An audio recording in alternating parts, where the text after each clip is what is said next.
Hey guys, thanks for tuning in to another video on ForgottenWeapons.com. I'm here with Charlie Hobson, the flamethrower expert. Flamethrower-expert.com, in fact, is your That's website. my website, yes. And I knew, we're doing a couple videos here today, but I knew we weren't going to get to all the questions. I wasn't going to think up all the questions that you guys have. So I went out to my awesome Patreon supporters and asked them what they would like to know about flamethrowers. And I have a list of questions here, and I'm going to run them past Charlie, and we're going to get some cool answers. So, flamethrower Q&A day. First one, from Deviant Alum. After international conventions banned most flamethrower use, where and when have they still actually been used, and why? Ooh, different countries use them. They're still standard issue Chinese, but most of the Eastern Bloc, they're not used at all. There's a convention, Geneva Convention, but I'm not sure if it's called Geneva or not, 2006, where we signed that they're gone. Okay. I don't really know of a country that advertises the fact they're using flamethrowers anymore. Okay. What Hollywood examples are particularly realistic, and which ones are the most fanciful? So he points out in the movie Aliens, the space troopers had flamethrowers, but they were these really obvious, like, propane torches. Yeah. Were there any, I know you've done a lot of work in the movie industry. Right. Are there any you would call out as being particularly well done representations of flamethrowers being used? We tend to, in the movie industry, we want big, we want lots of flame, big explosion, we want guys suffer, we want things that the movie industry often goes way overboard. Not surprised. The Burning Man running around, that's totally fictitious. Okay. The bullet in the tank blowing up would be extremely rare. You're skipping ahead here. I have someone asking about that later on. Authenticity, unfortunately, with the exception of Geographic, Smithsonian, History Channel, most movies don't care about, they don't even want to know what's accurate. Okay. So there's a lot of misconceptions bred in the movie industry. It sounds like there aren't really any particularly good, high-profile examples. I think of most of the movies with flamethrowers, they haven't even used real World War II. And if they did, they made up stuff that never happened to make it more exciting. Okay. And I think Band of Brothers, the Clint Eastwood movie, but really all they did was just charge. And I'm not sure they used the original igniters. They're pretty rare. Okay. All right. And lastly, what was the most effective use in their historical combat use? Are there any particularly effective situations that you can think of where flamethrowers were used to good effect? Oh, and they were the #1 weapon in the War of the Pacific, World War II. Okay. Oh, they're incredibly effective. We go from the early accounts where they burned off with 2 flamethrowers. They burned off just to find the port. The ports are only this tall. Mm-hmm. And then fired once into it and killed all 4. Okay. To Iwo Jima, where 1 flamethrower operator killed 72 Japanese in 1 cave. Jeez. 1 shot, 1 cave. It sounds like by the end of the war, actually, nope, I'm going to hold off on that. I think this is a question that comes up later. From Matisse, what is the common pressure and nozzle diameter for military flamethrowers? Ooh, he's getting into some pretty highly technical stuff. I happen to know that he actually builds some display flamethrowers. Well, he'll be happy to know that from gun research, we know that 30 caliber are inherently good shooters. Mm-hmm. 30 caliber. Really? Right on the nose. Huh. Interesting. I think they knew that in World War II. Somebody must have done the research. Okay. Interesting. Pressure-wise, there's 2 answers to that. Because the pressure changed from 125 up to 380 by the end of the war. Okay. The 125 was basically because the M1 couldn't do any more than that. This unit, firing at about 300, but to get napalm out, they found out they could triple the length by going up to 380. Okay. But today, 250. Okay. All right, so there you go. Let's see. This is another technical one. how effective were or are the use of fins inside the flow channel to create laminar flow? This guy is incredibly sharp. Without getting into too much detail, this is the only World War II flamethrower that didn't dribble fuel out the barrel. Okay. Notice that the fuel discharge is back here, so this whole barrel would be filled with, and when you stop firing, it would dribble down in the ground. Yes. And the answer is no. The Bean patent, pull that back, the Bean patent of 1925 has a rod, goes all the way up here with a needle, and stops it. Okay. Now, when you want to get a longer spray, you put a longer barrel on. In 1925, you see him spraying apple trees with a 20-foot long barrel. Now, barrels got shorter and shorter, and our last flamethrower was only about 9 inches long. And they did that by putting in fins in here to stabilize. Okay. It's all stabilizing the flow within. And he's correct. There's a set of fins back here about that long, 3 of them. Okay. And there's a set of fins up here about 3, which also keeps the needle from going off center. That would be a bad thing. Sharp guy. Okay. There you go, Matisse. From Pantelis, I would like to know the chances of ignition of the fuel tank when hit by a rifle bullet. We kind of touched on that in the general video. Previously. There was, because of the fear of the operators, there was a big research project done about 1943. Okay. And it's a complex answer because is it a volatile fuel? Like, Is it diesel, which isn't volatile, or is it right, gasoline? gasoline, which we run airplane engines and car motors on. And then, are we going to use a inert gas?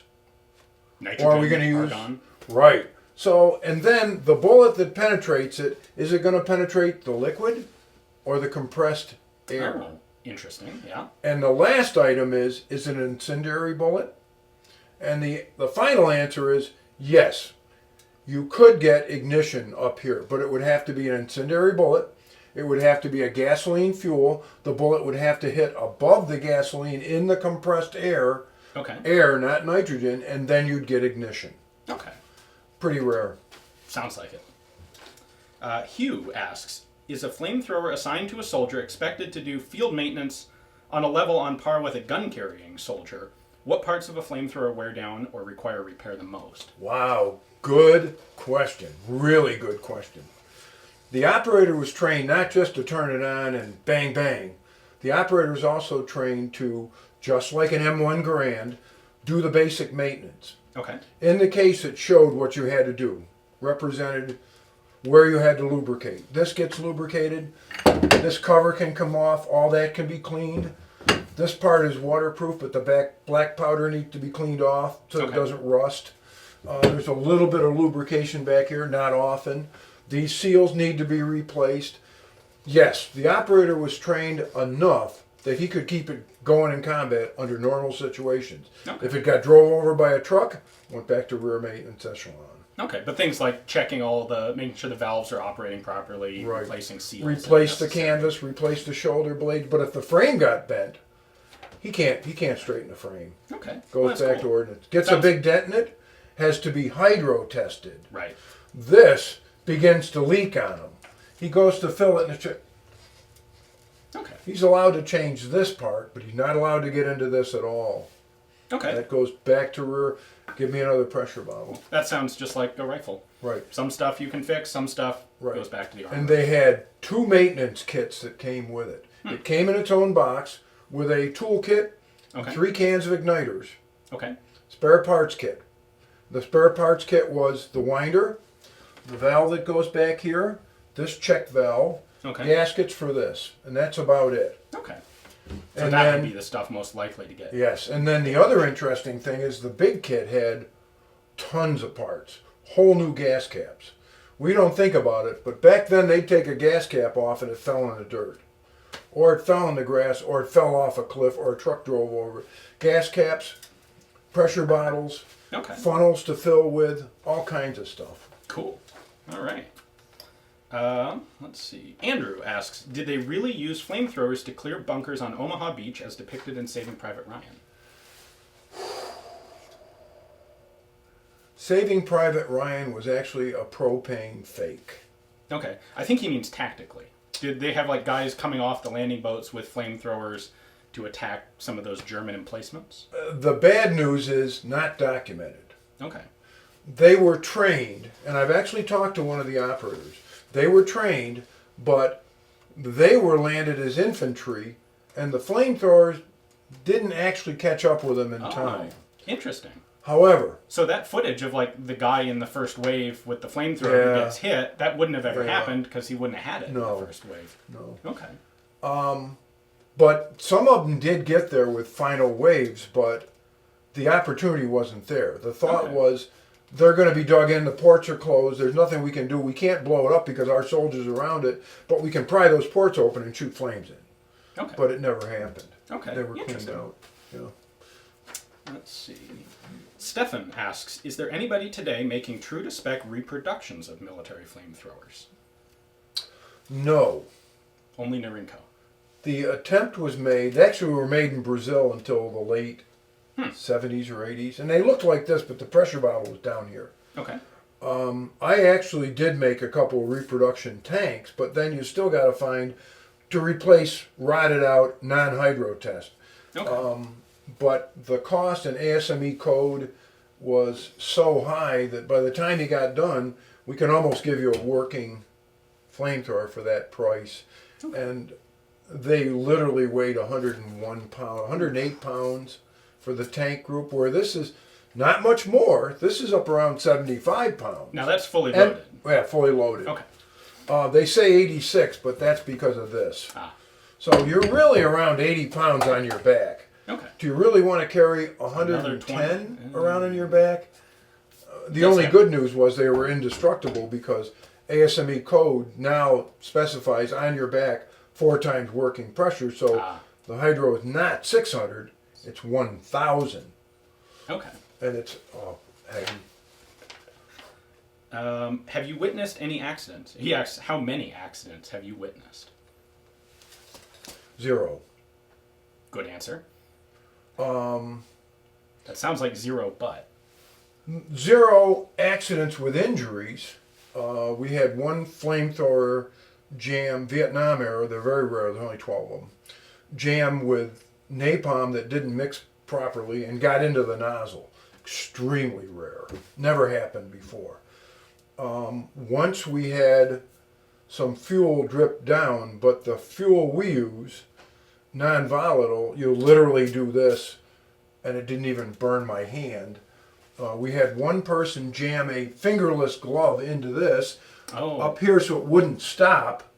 But again, controlled situation. I was able to turn off the pressure, hold this. So no injuries. And you know, even if you did that on your own, total firing time for this, fully loaded, ready to go, is 8 seconds. 6 seconds, right. Okay. And he was already through 2 or 3 seconds of firing. So it was a minor deal. In fact, there was a camera crew there, didn't even know the difference. You can't tell it happened. Okay. So the accidents have been minor, but I will say, and this is a good time to say it, I've been doing safety training for now over 35 years, and your accidents are going to come from what you never thought would happen, and they're going to come from a complacent instructor who's not following the rules right to the T. Okay. That makes In sense. fact, I learned just yesterday's firing. Every time I teach, every time I fire, I learn something. And it gets us closer and closer and closer, you know, like beta testing. We're now down at 99.99999% of the accidents are gone. I'm looking for 99.99999 for the next firing. Okay. Let's see. In field campaigns, the Pacific, for instance, how did field resupply of flamethrowers work, if at all?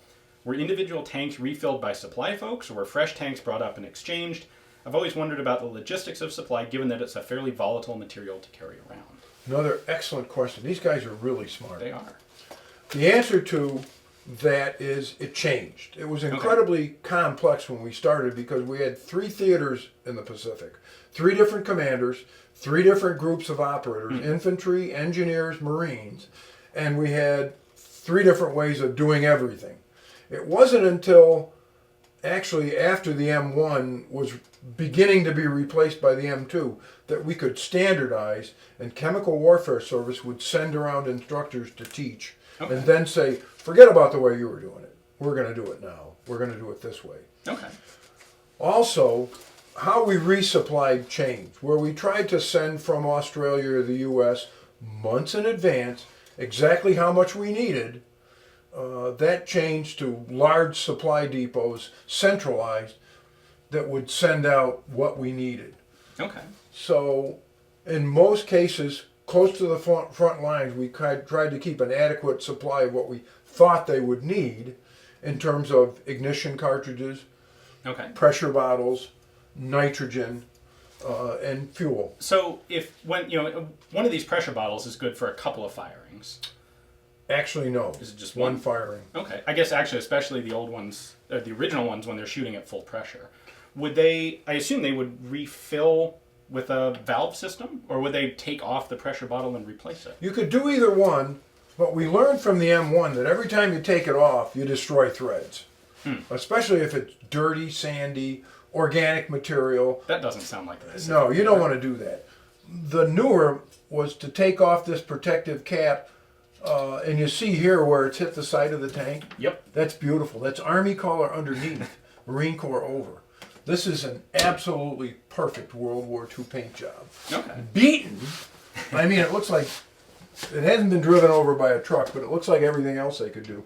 So it was much easier to leave this on. However, if you did have to take it off, it came off quick with a I wing see. nut It's got a big wing nut up there. and a quick connect to the nice. piping that goes to the regulator. Okay. So this was really well thought out. Okay, so this would be somewhere pretty close behind the lines, like the same place they'd be stocking machine gun ammo. You'd have, some 55-gallon drums of fuel? Right. And some... EWO, we went from bringing a few of them on a landing craft at Guadalcanal and leaving them on the beach. We'll go back and get them later. To Iwo Jima, where 10,000 gallons landed the first day. Wow. All right? Okay. And then right behind them was a supply depot. Now on Iwo, you didn't send this back. You usually took it yourself back, watched them refill it, and went right back. Okay. And the reason to do that is, I just fired this thing 8 times without a flaw. Do I want them to give me a different one? Right. No thanks. I'll wait while you fill this. There are many flamethrowers. They're all the same, but this one is mine. Right. I trust this guy. Right.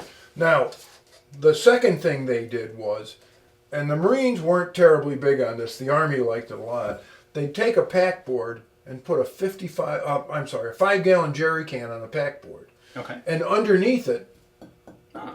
they'd have a tank. Okay, so that's a way for someone to just carry a quick resupply for you. Pop this off, put the full one on, mark chalk MT on this one, drop it on the ground.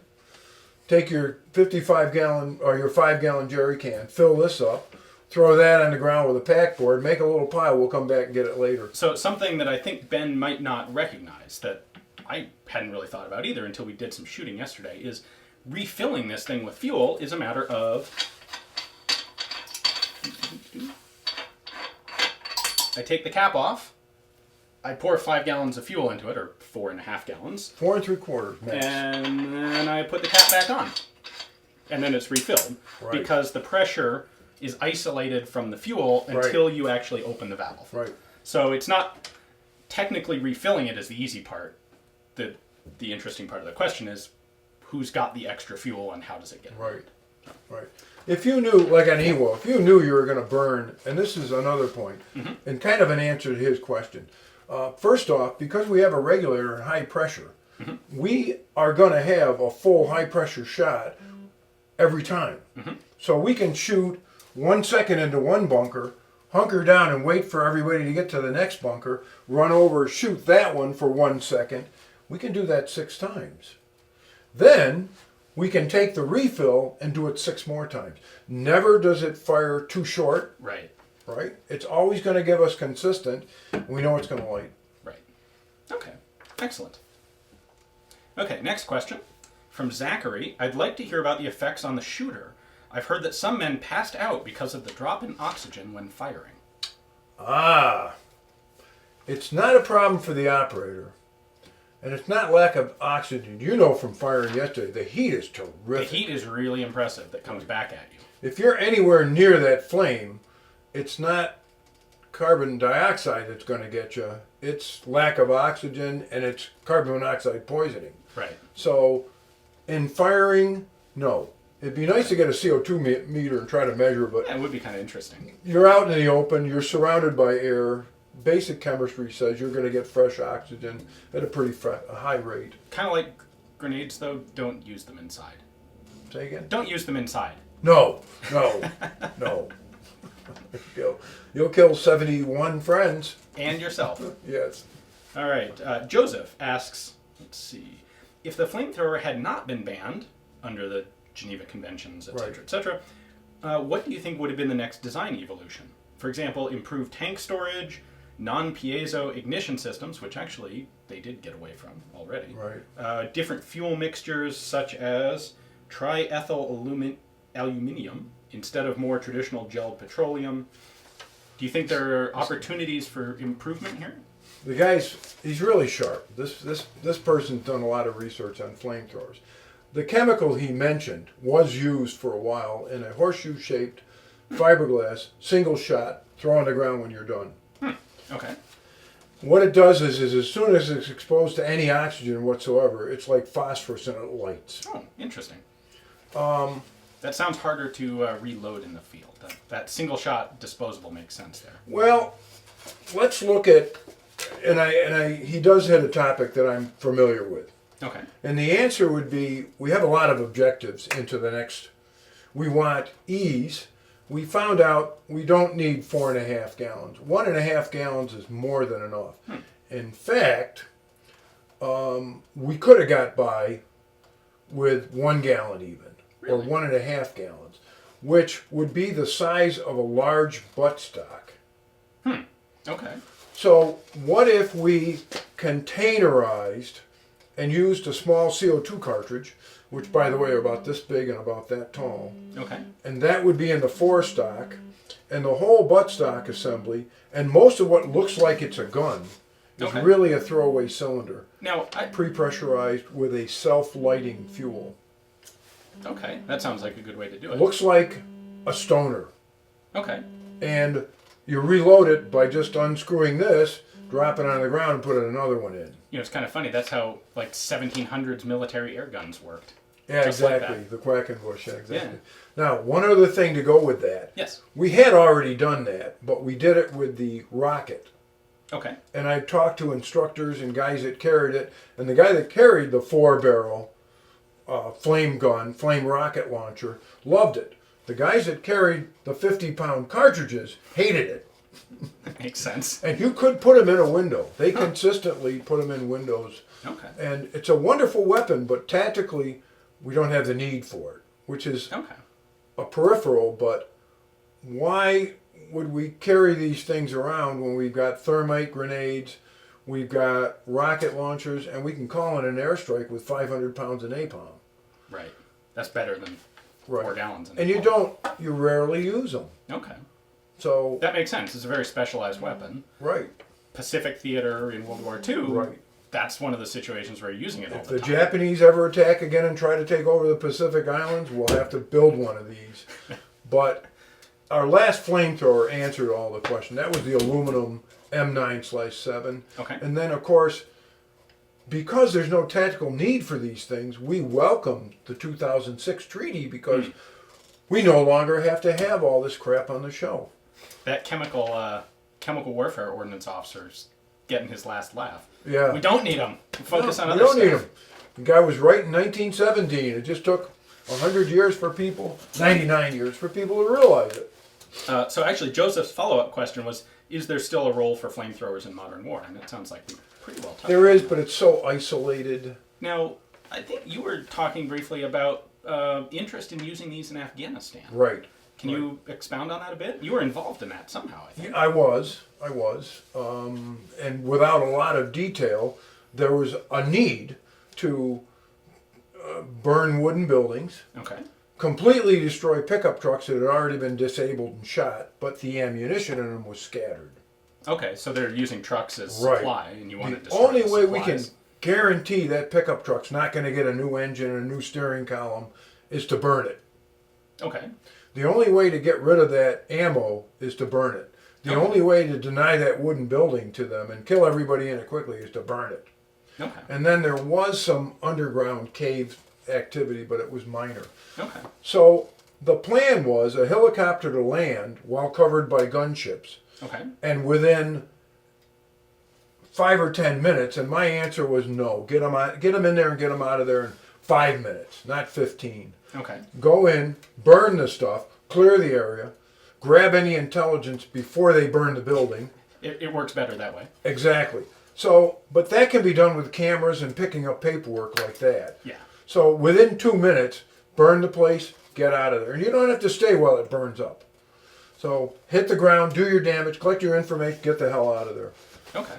But what stopped that was we couldn't get a flamethrower into production fast enough. Okay. And I then guess they'd obviously gotten in 2006 Right. or earlier, they'd pretty much gotten rid of all the ones that were in inventory. this was 91. Oh, okay.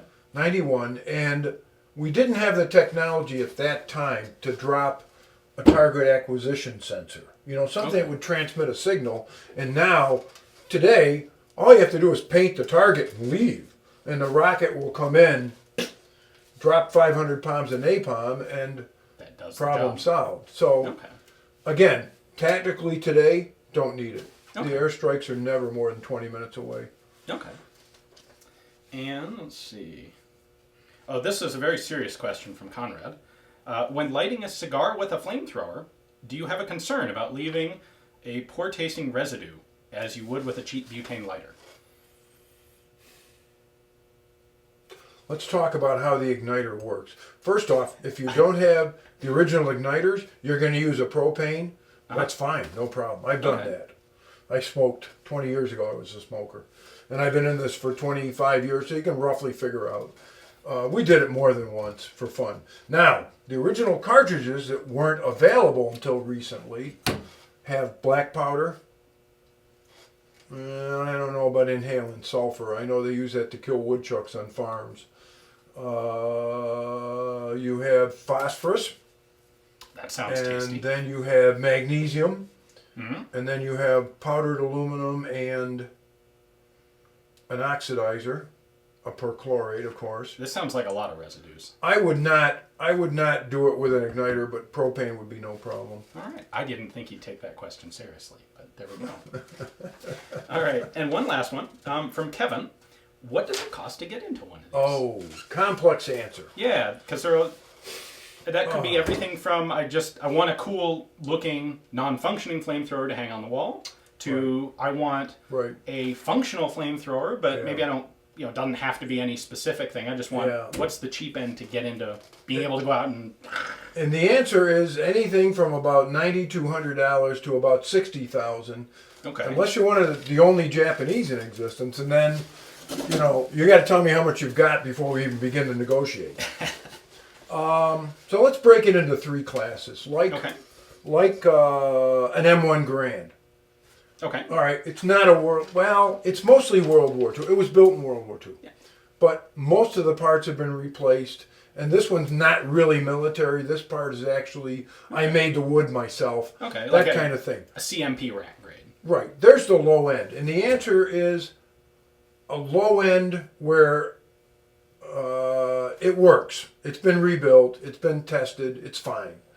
But this may be a 1966 because they began making pressure bottles again Okay. for Vietnam. This may be Korean War. The straps may be built by someone just because you can't buy straps anymore. So we built it from raw parts.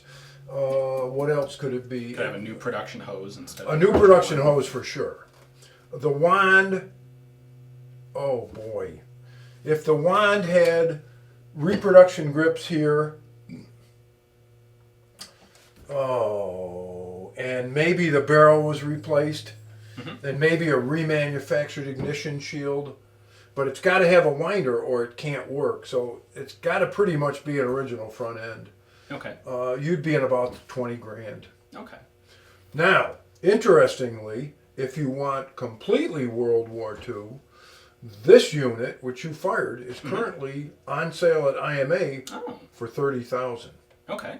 So, but we're still not into the high end. This is really mid-range, but very interesting because it's been in 3 wars. Right. And after those 3 wars, North Cumberland Army Depot said, that's in good enough shape that we should make it a Class A and put it on the shelf. Okay. We can pull that off and fire it anytime you want it. Okay. So this is like the perfect combination of the historical authenticity and the history. Right. But it's also functional, and it's not, you know, it's not a pristine brand new repaint so that you don't want to take it out and shoot it. So you'd be the guy that has the $500,000 collection of full autos, goes to the machine gun meets.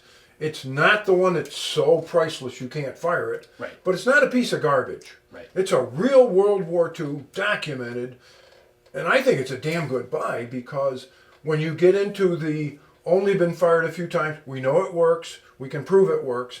In the original box, the low end is $35,000 all the way up to $60,000. Okay. But that 60 was because it was the only World War II operating original paint job in existence. Okay, like what hadn't been rebuilt after World War II? Yeah, this is an original World War II. So that brings that value down to maybe 55, 50. But the 40 to 60 range is the really nice, in the original box, just a beautiful flamethrower. Okay. And I don't see those every 5 years, 6 years maybe. Okay. Julia, 2008 Julia, 32,800. Okay. Now, and there's a lower cost option if you don't want a World War II one. If you want like the Vietnam, you said the M9. Yes. That's if you just want something that I can shoot. Right. That's an option, right? What happened is, back in 1990, they took them out of service in 1985. The Marine Corps went against military ruling and sold a bunch of their tank groups. M9 tank groups, which are aluminum, they're 4-gallon, they're light, but they are the epitome of dependable flamethrower tanks. Okay. They're wonderful. But they cut all the guns into unique pieces. So of original, there's only ones given to the National Guard, and they're M9/7s, given to the National Guard, bought by police departments, taken, not sold to the military, but taken off the assembly line at Stuart Warner or Alamite. Okay. And so there's only 12 of them. Okay. And you don't see them for sale, so we don't know the value of them. Okay. But if someone were collecting all the flamethrowers, it'd be how much money do you have? Okay. Now, knowing those tanks became available, but not the guns, I began to remanufacture what I call an ag gun. Okay. Because fire departments, especially rural with brush fires and forest fires, were buying these to put with an 870 gun, a bean, and putting out fires. Okay. Also, a few people were using them for backfire. Okay. So I paid to have original castings made that I could take an 870 gun and from here forward put on a reproduction World War II. What is an 8? When you say 870, I think a pump shotgun. I don't think that's what you're getting at. It's the standard in spraying trees, Oh, okay. de-icer on airplanes. It's the most dependable spray gun ever built. That makes sense. Easily takes 600 pounds, could go up to 1,200. Wow. Never fails. I've seen them from World War II still working. Okay. So that's really cool. You're taking that and basically putting a body kit on it. So Right, it putting the looks front like end one on of it. these. Now, the downside is you have to cut, make a mount, and put a self-lighting torch. Okay. But the huge advantage to a self-lighting torch. In fact, Yeah, we excuse have me. them. I believe that Yes. is one of those. And the torch is not in here at the moment. Yeah. Oh, wait. Yes, it is. Here's the torch. All right. Let's do this. So there's the torch. So form follows function, and originally when we got these, we couldn't light them because the igniters were not available. To this day, cans of them are available. 2 5-shot cartridges at $150. So what we did was we mounted these up. So now we had to remake a front ignition shield and cut it for this, and then wrap this so we didn't hurt it. And what we ended up with was this. Let's lift this up so we can see it. Because until about 2005, original igniters were not available. And we'll get into exactly how the igniters work in the video on this specific. Now, the huge advantage is once you light an igniter, it burns so it's burned out. It's basically a little torch, a little flare. Right, and we got some excellent videos of that. Yeah. And so now I can turn it on and turn it off. So I could shoot a short burst and stop. The other advantage is you can probably get 200, 300 firings out of this for $4 as opposed to 10 shots, $150. Big difference. So if I wanted, it sounds They're like... called ag units. Okay. If I wanted one of those, which would be Vietnam tanks with this modern production, really, gun, what's the entry point? What's the cost point for that? They're running about... I have one now that's at $9,200 because a lot of the parts are new. For instance, this is a brand new gun. Okay. The one that came from the fire department was total junk. It ended up being just throwaway. My supply is what fire department doesn't use them any longer and would rather have the money than the... But once you've used one of these things, it's so much fun to fight a fire with. I was having fun lighting fires with it myself. Right. And the new ag, I have a tip that changes. So I can fire like a flamethrower and have a big, or I can put smaller and smaller tips. Oh.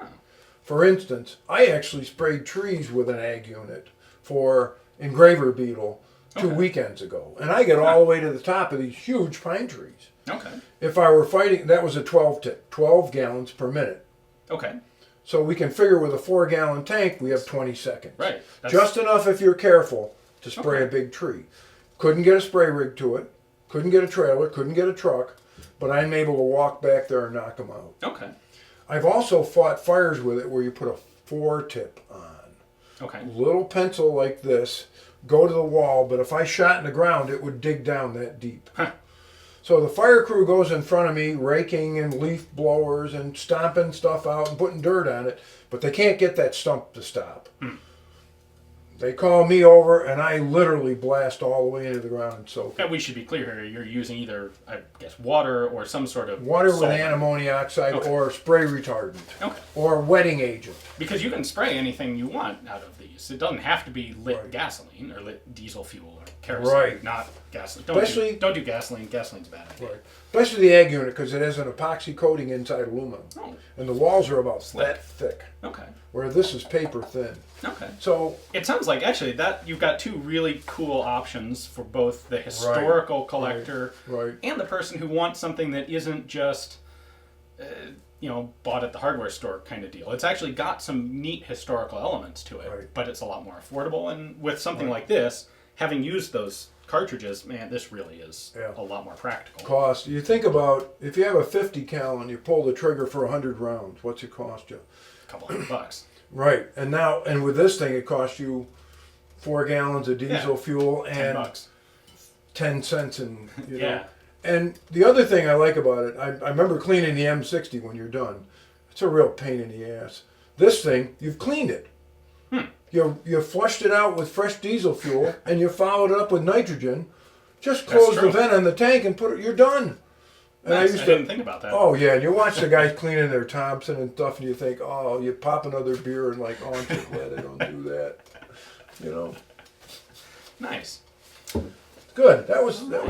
Yeah, these were some great questions. Yep. Thank you to all the Patreon folks out there, both for your support, which I depend on and very much appreciate, and thank you for supplying these really insightful, good questions. A lot of these are things I wouldn't have thought of myself. So. Yeah, really intelligent, too. That's surprising how intelligent. Well, not to me. I know these guys are awesome. Anyway, tune in again to ForgottenWeapons.com for some more cool flamethrower action. Thanks for watching. Thank you.